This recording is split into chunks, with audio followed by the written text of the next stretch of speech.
Another one finished fifth in Will Anderson. Defensive players don't get a ton of Heisman love. Can you make the case for defensive players being more around these events and getting more Heisman love?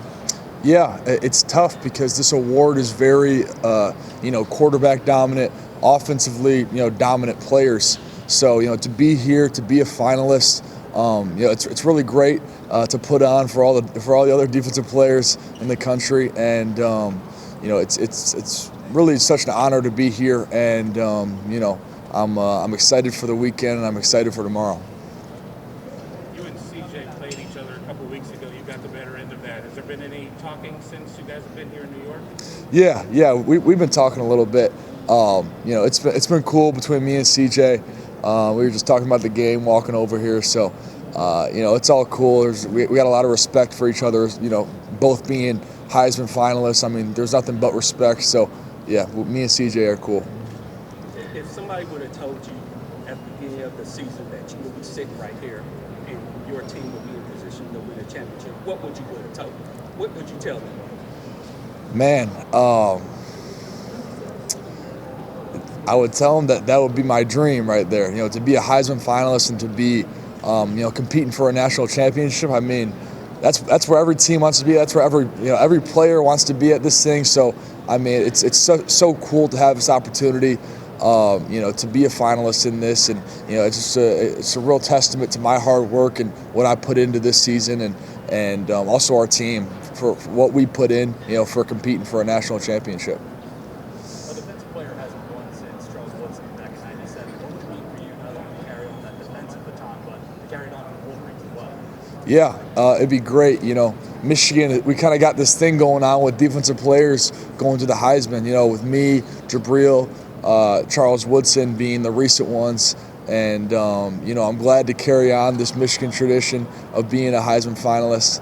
And I think I make a strong case. I really have been playing my best in the biggest games, and I think that's important for this award. So. Hey, was there a moment in your life when you figured out, I'm going to do the same thing my dad did, athletically, maybe go to the same school, play the same position, when it hit you, like, wow. Right, yeah, it hit me in high school.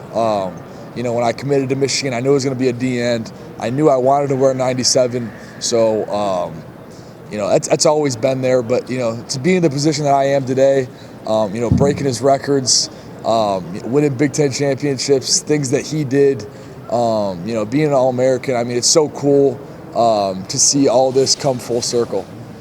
Your sisters told me that you practice not only yoga but meditation. Yep. Is that accurate? How does that help? Yeah, it's so important because especially in sports, football is so it's very hard. It's very tough mentally, and to have things in your alone time to meditate, really focus on yourself and your core beliefs. And yoga is great for stretching, just good for the soul. Those are just things in my leisure time that I do to refresh my mental and get things back on track. Before this year, did you ever see what had gone on before wearing on the Twitch hole? That you can't win the Big Ten. Right. Yeah. I think for any coach, that is struggling to beat a certain team or struggling to win a championship, there's definitely going to be added stress and added pressure on him to do that, especially at a school like Michigan with that much tradition. There's definitely a lot of pressure and expectation. I'm just so happy for him that we got the job done, for him to get that first one under his belt, and hopefully many more to come. Can I interrupt real quick? So we were trying to maintain a safe distance, but why don't we move up a little bit more?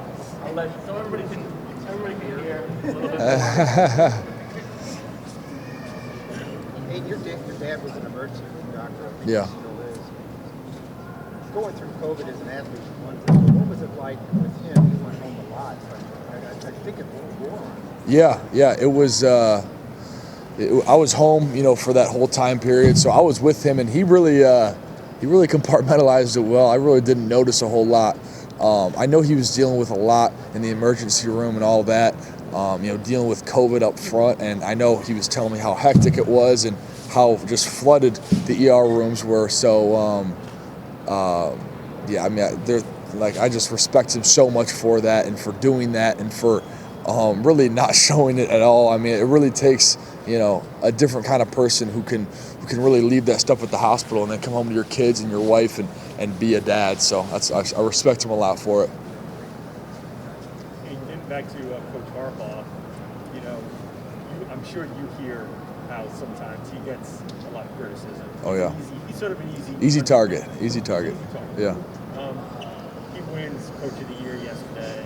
You know, I talked to him and he was just like team. Yeah. But do you guys sort of have? You know, I noticed his brother today was like, yeah, you face. Yeah. Do you got the team sort of feel a little bit like, yeah, we helped Coach Harbaugh. You know, Coach Harbaugh is very modest in that way. He will never talk about himself. He will, I mean, in those interviews, he's just all about the players, all about us. And, you know, it really was just a collective effort of everybody. We had the right chemistry. We had the right group of guys. And, you know, I know how happy everybody was to get that done for him just because of that. You know, he's an easy target, especially these past couple of years, especially from last season. Michigan struggling a little bit, so to get that done for him, you know, I know it meant the world to him, and I know all our guys were happy to finally, you know, get that monkey off his back and just take a deep breath. How does it feel to be here with the other guys? What's the bond you kind of made? Some of these guys you might be playing in the next Right. games. Yeah, I met a couple of them. Kenny's not here yet, but I met Bryce and CJ, and you know they're good dudes, just like I expected. Hopefully, I'll see Bryce in the national championship. That'd be cool, but you know we got to beat Georgia first.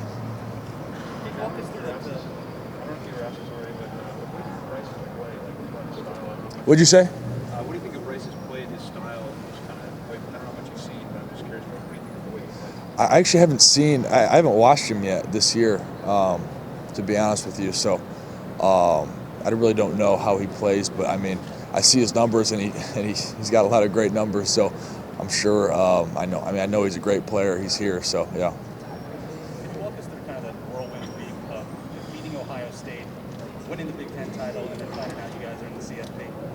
Yeah, honestly, ever since we beat Ohio State, this chaos has never stopped. You know, it's been a great whirlwind. Even with these individual awards, they've been great. But ever since the Ohio State game, it's been nonstop into the Big Ten championship, and then winning that, and then into this whole week of awards and all that. So it's been very good chaos. You know, in my household and for our team. So yeah. Did you understand that the week leading up to the Big Ten game, that was like the main question. Can you guys get up to the game and sustain it? Did you, in the back of your mind, say, hey, can't we? I knew guys would focus in, and I knew we could do it just because you know this team is so resilient that we have, and yes, we just had this emotional, just like legendary win against Ohio State, and I knew it was going to be hard to get over, but everybody wanted a Big Ten championship on that team. Everyone wanted to put a ring on their finger by the end of the year, so you know we were going to get that done come hell or high water. So I really just trusted the guys to you know, to focus in for this game and get the job done. Coach Harbaugh had said at Media Day that you guys were going to beat Ohio State and were dynamite. Those were literal words. Do you feel like that was kind of the mentality? 100%. I mean, there was no coming back from that one. I mean, I think everybody left it on the field, and you know, I mean, you could tell by the way we played. Everyone was playing so hard till, I mean, the last minutes of the game, and you know, I feel like you could see the heart of our whole team. You could see just, you know, the spiritual energy. Just everyone wanted that thing so bad, and I think you could see it in the way we played. Can you give us any insight to what you might be wearing, Sharman? Has there been any thought gone into that? Do you have a nice outfit plan? And fashion plays a bit of a component here. That's right. No, yeah, that's right. I didn't have a lot of time to prep for this, but you know, I got a little nice tuxedo. It's a little something cool by you know, a local company in Ann Arbor called, well, not local. I guess they're all around the USA, called State and Liberty. But yeah, they got me right with something pretty quick. So I'm grateful for them. Did you have someone help you pick it out, or did you? Yeah, I just told the owner, hey, you do you figure something out, and I'm gonna like it. Well, then my question would be, on your team, if you had to go to someone for fashion advice, who would it be? Who has the most drip on the team that you would go That's a good question.